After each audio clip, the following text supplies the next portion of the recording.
Today is October 7th. It marks the 1 year of our biggest massacre since the Holocaust.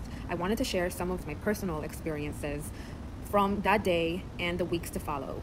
The day before, on October 6th, I had a huge sale at a market where I sold a lot of my clothes, shoes, and bags. And I was extremely tired when I got home. I went to sleep early and I woke up at 6 in the morning with sounds of sirens. I didn't understand what was going on, and I was so exhausted that I literally went downstairs, waited for the sirens to stop, went back to bed, and back to sleep. It was actually a very crazy time for me because I had to move out of my apartment due to mold. It was probably the worst mold I've ever had in an apartment, where I got extremely sick and I couldn't touch any of my things because it would make me really sick.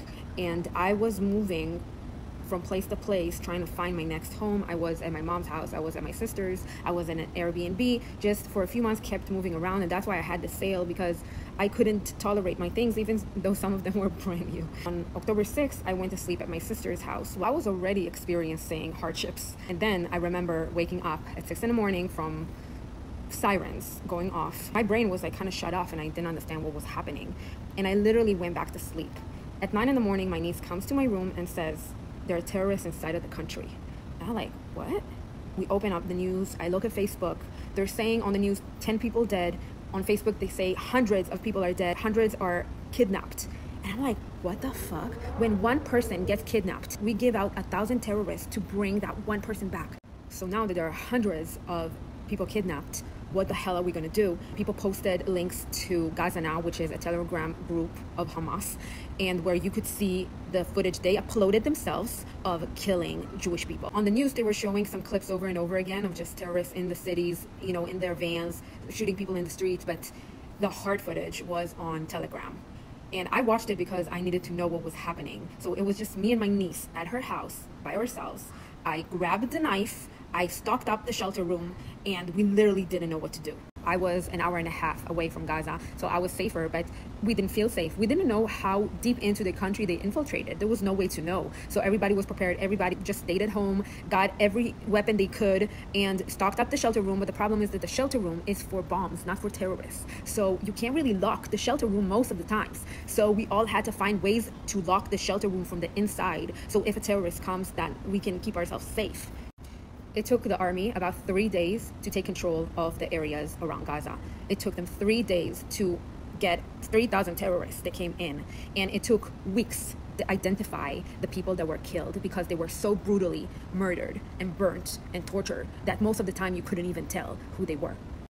Before we even started to fight back, there was already protests all over the world against Israel. We literally did nothing. October 6th, there was a ceasefire. There was no issues between the Palestinians living in Gaza and the West Bank and Israel. Nothing was happening. I know people tell you that there was shit happening. There was nothing happening. The world didn't even let us mourn, and they already were attacking us.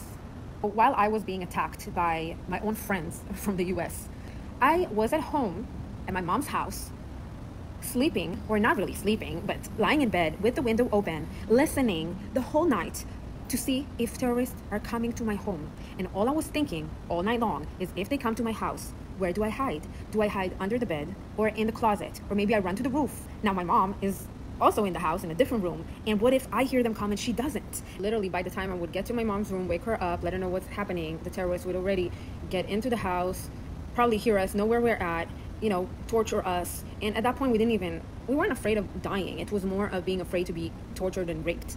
And so that made me not sleep. I didn't sleep for 3 weeks. I literally went to sleep at 7 in the morning for 1 hour. I ate one meal a day.